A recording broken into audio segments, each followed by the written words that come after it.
தன்னோட பாய் ஃப்ரெண்ட் வீட்ல ஒரு பொண்ணு இருக்கா. அந்த நேரம் பார்த்து ரெண்டு பேர் கையில பெரிய கன் எடுத்துட்டு உள்ள வராங்க. இவளும் பயந்துட்டு தன்னோட பாய் ஃப்ரெண்ட பாக்குறா. ஆனா அவளோட பாய் ஃப்ரெண்ட் சரி நீ பயப்படாத இந்த பக்கம் வா அப்படின்னு சொல்லிட்டு அவங்க ரெண்டு பேரையும் உள்ள அலோ பண்ணிடுறான்.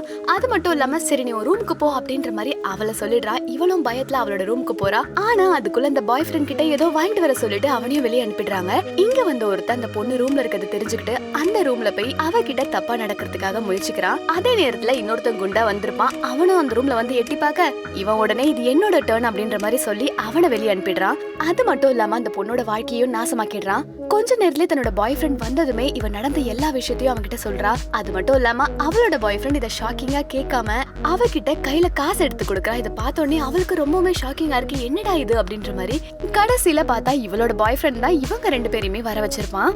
அட பாவி இந்த மாதிரி பண்ணிட்டியேடா, நான் போய் போலீஸ் கிட்ட சொல்றேன் இரு அப்படின்ற மாதிரி இவ வேகமா வெளியே கிளம்புறா.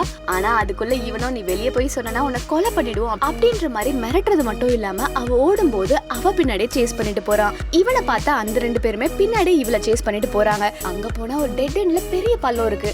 அதை பார்த்து அவளுக்கு என்ன பண்றதுன்னே தெரியல. கிட்ட வந்து இவளோட பாய் ஃப்ரெண்டோ இவகிட்ட நல்லா பேசுற மாதிரி பேசி கடைசியில அங்க இருந்து இவளை தள்ளியும் விட்டுடுறான்.